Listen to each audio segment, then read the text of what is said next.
Good day, everyone. Welcome to part A of lecture number 22.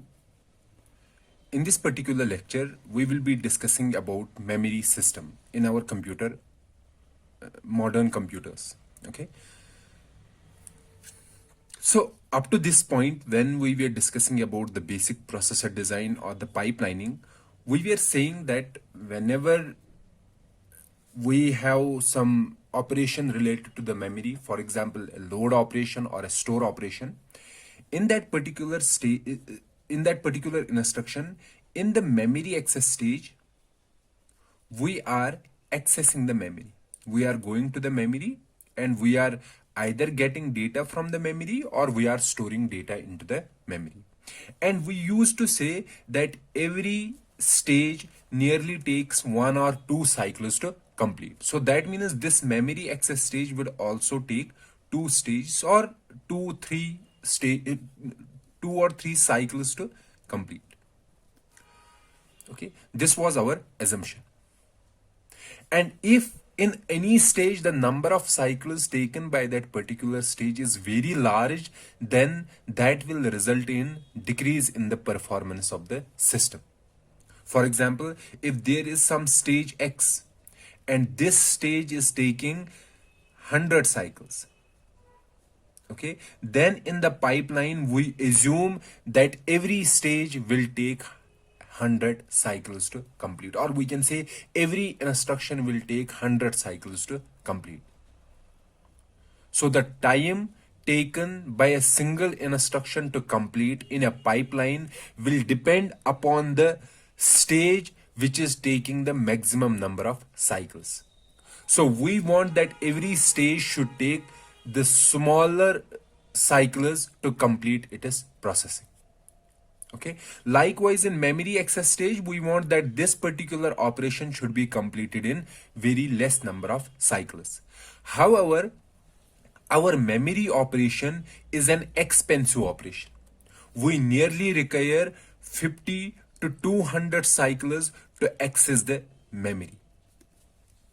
That means whenever we have a memory access stage, whenever we have a load or store instruction, for that instruction, this stage will take more than 50 cycles. Okay, so this is our chip. Let's say this is our chip. And we have a memory. Chip here means the processor. Okay, and we have a memory. Whenever we want to access this memory, it will take us more than 50 cycles to access the memory. However, we want that every stage in the pipeline should take very less number of cycles. Fine. The first scenario is that we were assuming up to this point that this memory access stage will also take less number of cycles. Okay, this was our first assumption. The second assumption that we were assuming that whenever we want some data, we will get that data into the memory. So we were assuming an infinite memory. Infinite means everything will be there in the memory. Okay, the first assumption that we were assuming till now, that memory access stage will take small number of cycles. And the second assumption that we were assuming that our memory will have infinite capacity. Because whenever I want some data, I will find that data into the memory. And the third assumption we were assuming, what was the third assumption? That one program or one process will not affect another process. Okay, so if we have multiple processes into the memory, one process will not affect the other process. However, these were our assumptions without looking at how these things will be achieved in the real system. Because in reality, memory access stage will take more than 50 cycles. And in reality, we don't have memory with infinite capacity. We have a memory with finite capacity. Okay. Now, our aim is to reduce the memory access time, the average memory access time. We want to reduce this. So one way to reduce this average memory access time is to have a memory on the chip. Okay, so because whenever we have some memory on the chip, we can access that memory very quickly. Okay, it will take us very small number of cycles to access the memory. Okay, so one way is to have memory on the chip. Okay, that will reduce our average memory access time. However, if we have memory on the chip and we know that we already have one type of memory on the chip, and that memory is called registers. Okay, and accessing registers will take 1 to 2 cycles maximum, or we can say only one cycle to access the register. Okay. But we know that registers are very small in number, so we cannot have the entire memory on the chip, or we can say we cannot store the entire program in the registers because they are very small in number. The second thing is have a different memory apart from registers. So apart from registers, have some other memory. Now we know what are the different types of memories. We can have a DRAM memory or an SRAM memory. Okay, and what is the advantage of DRAM and SRAM memory? DRAM memory is slow, fine, but takes less area. SRAM memory is fast but takes more area. Fine, we know that. DRAM is slow but takes less area. So we can take a memory and place that memory on the chip. Okay. However, there is a standard by ITRS. The standard is that the chip size should be 20 cross 20 millimeter. This is the standard area of the chip, or we can say 400 millimeter square. Fine. So having a chip with area larger than 400 millimeter square, that will result in more power consumption, and that will have more price as compared to our current chips. So both economically and in terms of power consumption, larger chips will not be feasible. They are feasible, but we will have to incur a large amount of cost, and that will result in large amount of power consumption. So we want to remain under this standard chip area, 400 millimeter square. And we know our processor pipeline and other components in the chip, they already take most of the space on the chip. So we have very small amount of area available on the chip in which we can have the memory. Okay. So one way in that small area is to insert a DRAM memory. Okay. So we can have a DRAM memory inside the chip. But this DRAM memory has the disadvantage that it is very slow. Okay, so if I want to get some data from the chip, so it will take me more amount of time to get the data from that particular chip, from the DRAM memory. However, the advantage is it takes less area, so that means we can have a large DRAM memory on the chip. The second way is to have an SRAM memory on the chip because it is fast. So that means if I have SRAM memory on the chip, I will quickly get the data from that SRAM memory and I can use that data. So the time taken by memory access stage will be reduced. However, this itself has a disadvantage that it takes more area. So if we have more area, but the available space is very less on the chip, so that means we can fit small SRAM memory.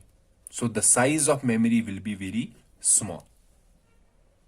And we know our programs or our data is very large as compared to that small SRAM memory. So we cannot fit the entire data and entire memory or entire program in this particular memory. Okay. So how we will solve that particular problem? The problem that we cannot have entire data inside the chip because the memory inside the chip is very small. The solution is that let's have a chip. So we are taking this solution. Why? Because this is fast. But the problem with this particular solution is that we will have a small SRAM memory. Now let's see how we will tackle this particular problem. So we will have a chip. Inside a chip, we will have SRAM memory.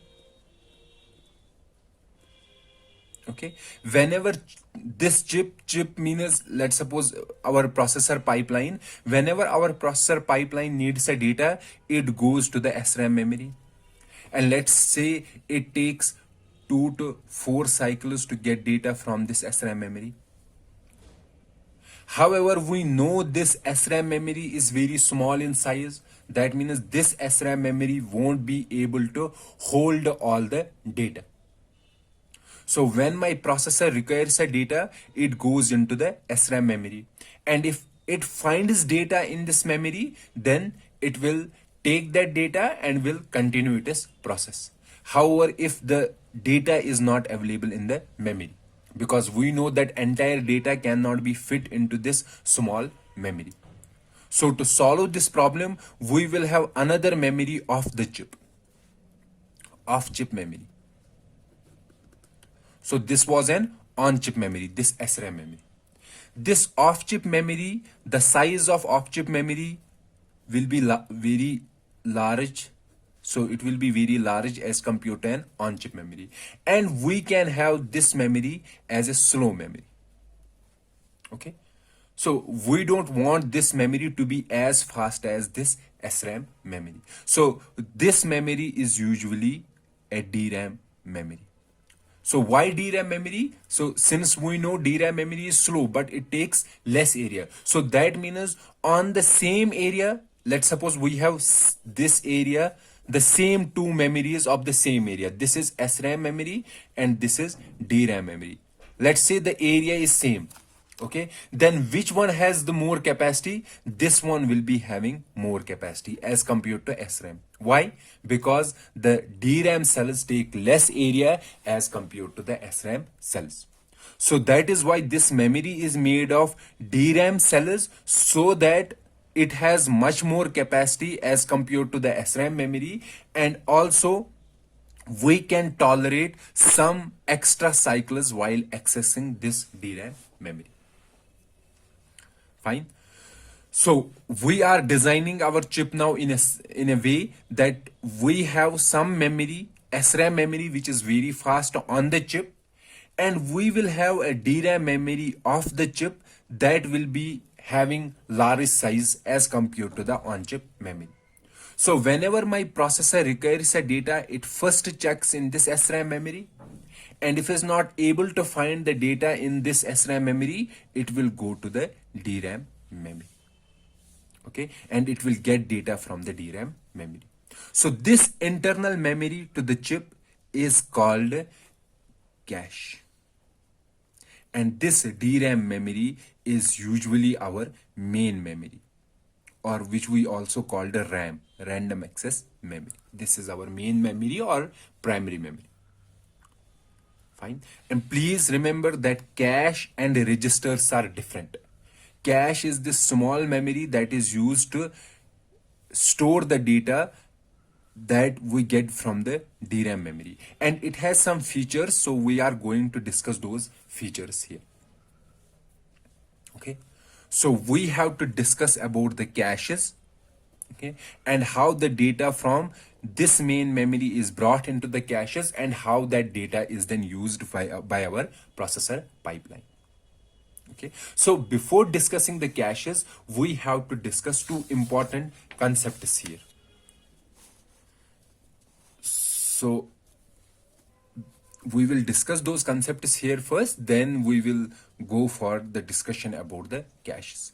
The first thing is spatial locality. Spatial locality. And the other is temporal locality. So we have to discuss these two concepts here. What is a spatial locality and what is a temporal locality? Let's say I have data in the memory. So this is my memory. I have some data in this memory. Let's say this is byte 0, this is byte 1, this is byte 2, and likewise we have other bytes. Let's say this is byte 5, then we have byte 6, then we have byte 7, then we have byte 8. Okay, so what spatial locality says, that we know that we are getting data from the memory in terms of bytes, because address is for a byte. Fine. So let's say our address is of, let's say, 8 bits. Okay. So if I give this address to the memory, how many bytes will I get from the memory? I will get 1 byte. Using how many bits? 8 bits. Spatial locality says that whenever my processor requires some data, for example, it requires this data at address 6. Okay, this is our main memory. Fine. My processor requires the data 6. Okay. Spatial locality says that whenever my processor requires some data, it not only requires that data, it will require the data in its neighborhood as well. In near future. So that means if currently processor is asking for data at address 6, that means there is a high probability that it will require the data in its neighborhood. So what is the data in its neighborhood? 5 is there, 4 is there, 7 is there, 8 is there. So spatial locality says that it will also require the data in this neighborhood very frequently, or we can say in the near future. Fine. So what is spatial locality says? Spatial locality says that if my processor wants some data, then there is a high probability that it will require the data in its neighborhood as well. Okay. So I have this processor. This is my chip or the processor. So here we have a processor pipeline, and let's say this is our SRAM memory. SRAM, or we can say this is our cache. And let's say this is my main memory. Fine. Now let's say my processor needs some data. It will go to the SRAM memory. However, if it is not able to find the memory in the SRAM, okay, then it has to go to the main memory. Let's say this chip requires data X. Okay, and this X is not available in the SRAM memory. X here means address. Data stored at address X. Okay, so it is not available in the SRAM memory, so it will go to the main memory. It will get the data stored at address X. It will take that data, place that data in the SRAM cache, and then give it to the processor. Fine, this is the complete procedure. However, as I said, spatial locality says that if my processor requires data at address X, that means it will also require, there is a high probability that it will also require the data that is in the neighborhood of X. Okay, so that means if my chip or if my processor wants data X, so instead of only getting the X, let me get the other data in its neighborhood as well. I will get that data and place that data in the SRAM cache. because there is a probability that after processing this x, it will require x plus 1 or x minus 1 or x plus 2 or and x minus 2. So I will already have that data in my cache, so I don't have to go back to the main memory again. I will save some time. Okay, so spatial locality, as I'm saying, that instead of only getting the current data, get the data in its neighborhood as well and keep that data in the SRAM cache, so that in the near future there is a high probability that we will access that data. So that means we will easily get data in the SRAM cache. We don't have to go to the main memory again and again, because going back to the main memory is an expensive operation. It takes 50 to 200 cycles. So we want to avoid to go to the main memory. We want that almost all the data should be available in the SRAM cache. Okay, so whenever I have to get data from the main memory, I don't get a single byte. Okay, why don't I get the single byte only? Because I know if I am getting a single byte, there is a high probability that the data stored in its neighborhood will also be required. So instead of getting a single byte, I will get a block of data. Block of data. I will get one block. Let's say my address is of 8 bits. Okay, so using 8 bits, how many locations can be there? So there can be 2 raised power 8 locations. 2 raised power 8 locations means 2 raised power 8 bytes. Fine. So in this memory, how many bytes will be there? 2 raised power 8 bytes. Let's say I divide this memory into blocks. Okay, and each block has, let's say, 8 bytes. How many bytes? 8 bytes. Then how many blocks will be in this memory? So number of blocks will be, so since one block is equal to 8 bytes and total bytes is 2 raised power 8, so number of blocks will be 2 raised power 8 divided by 8, that will be 2 raised power 5. So how many blocks are there? 2 raised power 5 blocks. And in each block, how many bytes will be there? 8 bytes. Okay, so in each block we have 8 bytes. So we can say if this is my complete memory, so first we were saying that it has bytes. Now we divided bytes into blocks. And how many blocks are there? 2 raised power 5. Okay, so if I have to address each block, then how many bits will be required? 5 bits. Okay, so using 5 bits, I can get one block. Let's say I got this block number 5, for example. Okay, so I have block 5, and I know in this block how many bytes are there? 8 bytes. Okay, and we know 8 bytes will be 2 raised power 3 bytes. This, or we can say that in every block I have to choose one byte among how many bytes? 2 raised power 3 bytes. And choosing, or we can say addressing these 8 bytes, how many bits will be required? 3 bits. Okay, so we say that 5 bits will be required to address a block, and 3 bits will be required to address a byte inside a block. In the first case, first scenario, how many bits were used? 8 bits. And these 8 bits were used to address a byte. Okay. Now in this case, when we are dividing the memory into blocks, then these 8 bits will be divided into 2 parts. One part will be a 5 bit. Okay, this will be for a block, and these 3 bits will be for a byte inside a block. This is also called an offset, byte inside a block. Okay, so we have to repeat this again. We will go into this, but you have to remember, let's say I have a memory.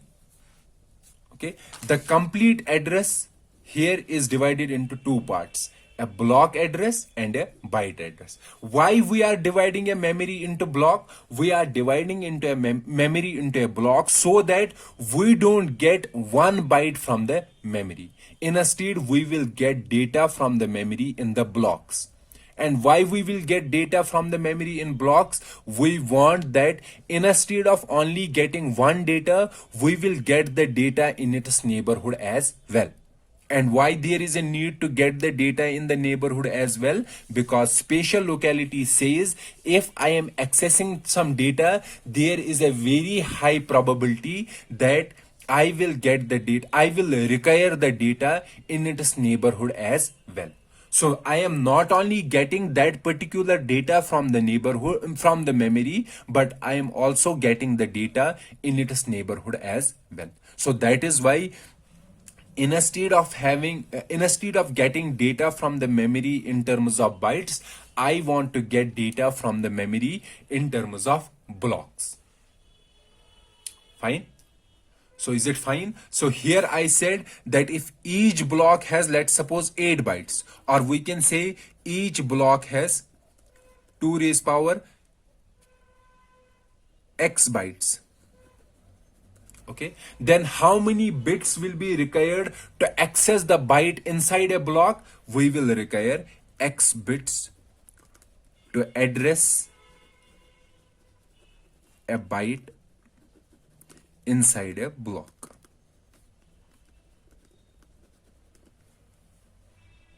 Fine. So spatial locality says that don't get a single byte from a memory. Instead, get blocks from the memory. So whenever we are getting data from the memory, or we are putting some data into the memory, we won't get one data, or we won't put one data. Instead, we fetch, or we will get one block of data from the memory, or we will store one block of data into the memory. And the reasons are, first reason is that my spatial locality says that if I require some data, I will require the data in its neighborhood as well. So I am getting the neighborhood data with that data into the chip. The second reason is that we want to decrease the number of accesses to the main memory, because accessing main memory is an expensive operation. Okay, so from the spatial locality what we learned? We learned that memory transfers are in blocks. So if my processor needs data X, okay, so I won't get this data X from the memory. Instead, I will get a block from the memory, and that block will contain my data X. Okay, so if my processor is generating an address, let's say it has generated address X. Okay, this is the address generated by a processor, and we know this X is the address of 1 byte of data. So what we are going to do, we will divide this X into two parts. One part will be a block address, and another part will be the offset. Offset means the address of byte inside that block.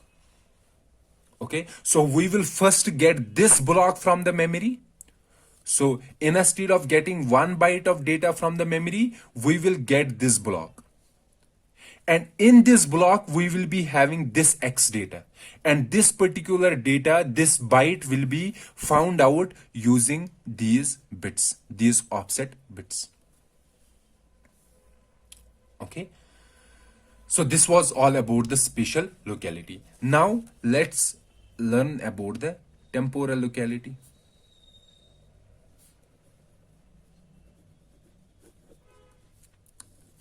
spatial locality was saying that if I have to get data from the memory, data X, then there is a high probability that we will require the data in its neighborhood as well. So instead of getting 1 byte of data from the memory, we will get 1 block of data from the memory.